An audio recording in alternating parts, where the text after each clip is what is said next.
Stop trying to manage your time and start managing your energy. That's something that I had to learn the hard way. As a single mother, or even mothers in general, time never really feels like it belongs to you. There's always something that needs to be done, whether with your kids, your work, or your goals. But your energy, that's something that you can control. Let's talk about it.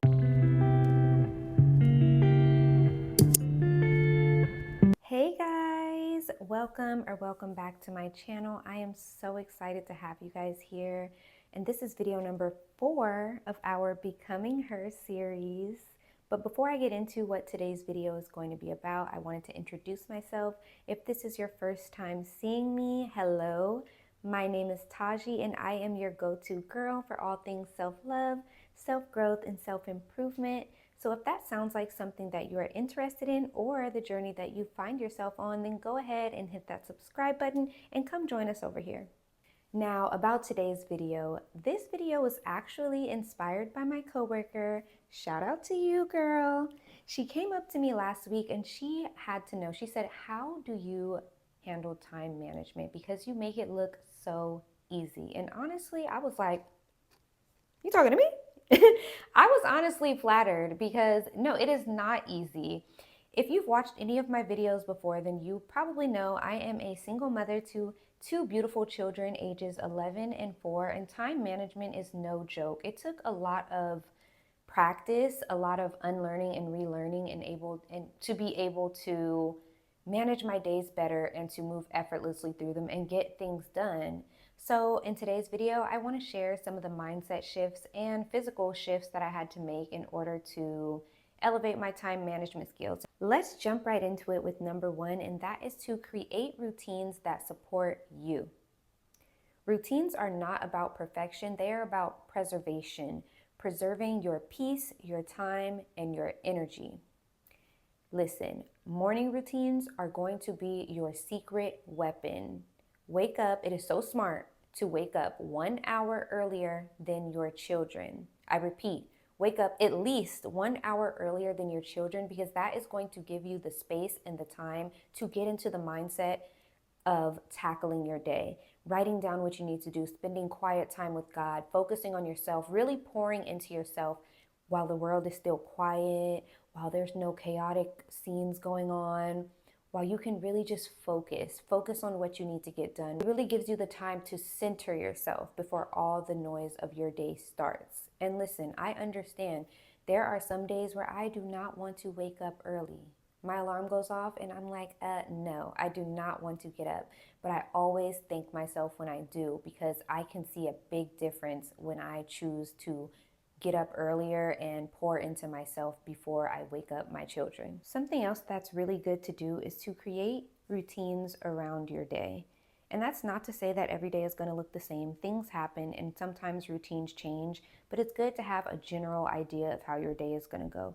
For example, my children know that I drop them off at school, I go to work, I pick them up, we come home, we spend time together, I work out, we cook dinner, we eat dinner, we prepare for bed.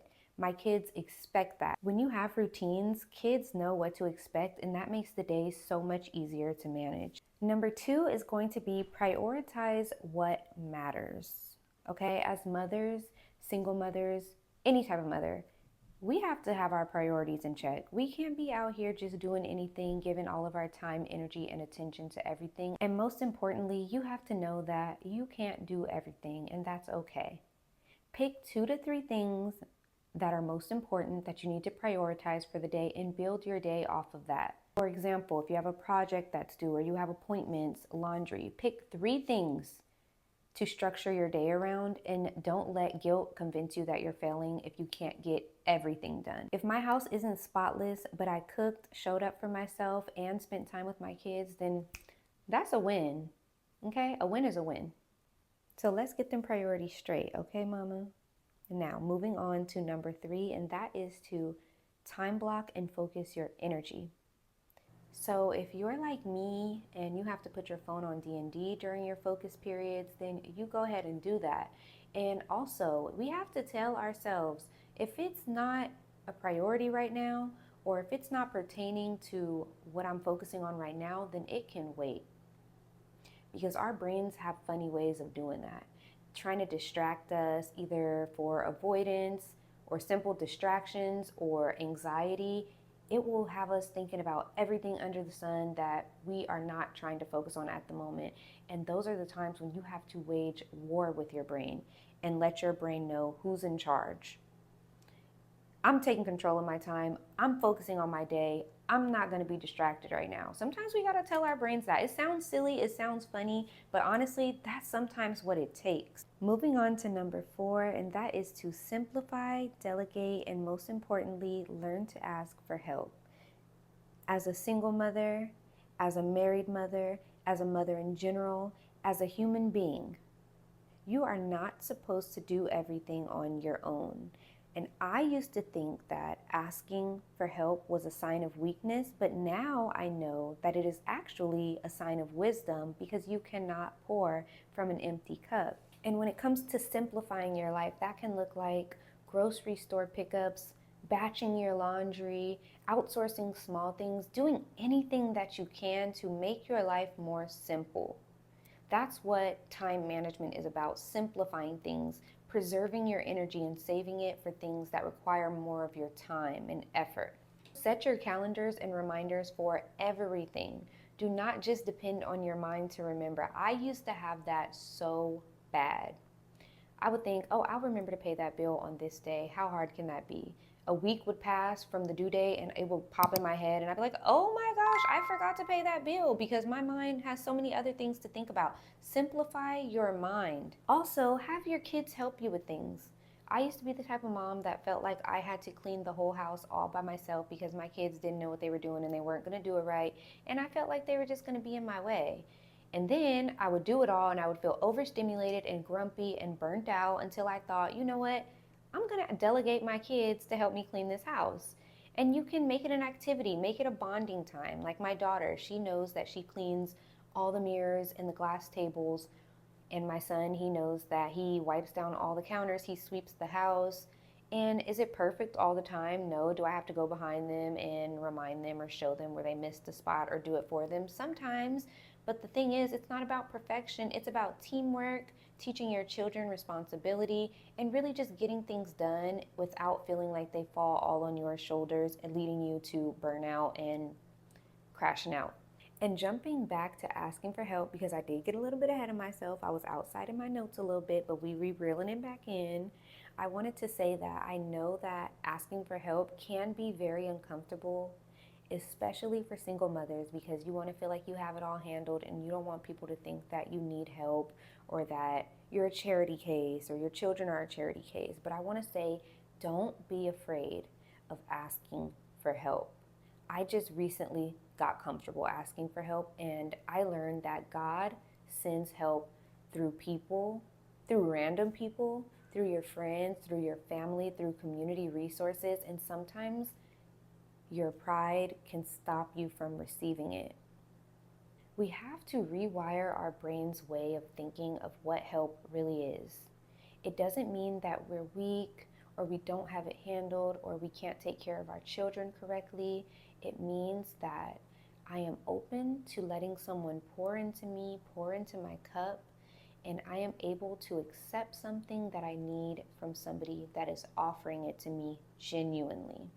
Okay, next, number 5 is one of the most overlooked and underrated time management skills, and that is to protect and fuel your energy by eating the right foods, being around the right people, and moving your body. Simple as that. As human beings, our energy is limited. We do not have an endless supply of energy.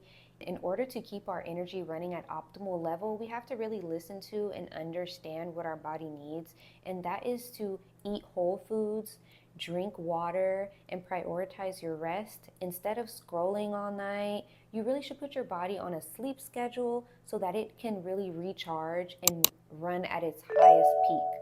When we eat a lot of fast foods or highly processed foods, that can really take our energy level down to the lowest point.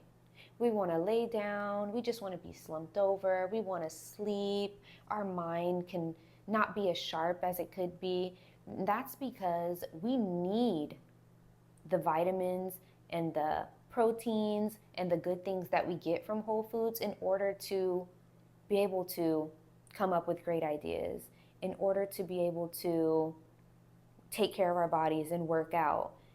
Those are things that it's not just eating for pleasure, it's eating for fuel. Also important to keep your body moving, take walks, get active, keep your blood flowing. It all ties into your energy, and your energy ties into your time management. It's all one and the same. I like to look at my energy as currency, and every day I wake up with a certain amount, and everything that I do either spends it or multiplies it. Some things drain your balance instantly, and those things are eating junk food, being on your phone too much, stress, or even being around the wrong people. And other things deposit back into you, like eating whole foods, drinking water, moving your body, spending time with God, prioritizing your rest, and knowing when it's time to step back and relax before you reach a level of exhaustion. As a single mom, I can't be out here overdrafting my energy account every day. I have to protect it, budget it, and pour it into things that actually give me a return. And that leads me right into my next point. If you've watched any of my other videos, then you know that self-care is a non-negotiable over here. It's not a luxury, it's energy maintenance. When you feel good, your energy lasts longer. And when your cup is full, you manage your day better. Self-care isn't about bubble baths and face masks. For me, it's about anything that restores my energy so that I can function. Rather that's taking a nice hot long shower, making sure my hair is nice and cute, having a cute outfit on, reading my Bible, journaling, doing some good skincare, just really taking care of myself and pouring into myself intentionally. And if I skip these things, everything feels harder. Self-care keeps your energy full and helps you to manage your time and actually stay consistent. I want you to remember that being a mother is not just managing tasks, it's managing a whole world. So be gentle with yourself, honor your energy, and celebrate your efforts. And that is all that I have for you guys today. I hope that this video helped you. If it did, don't forget to like, comment, share, and subscribe. And join me next week as we continue our Becoming Her series. I will talk to you guys soon. Bye.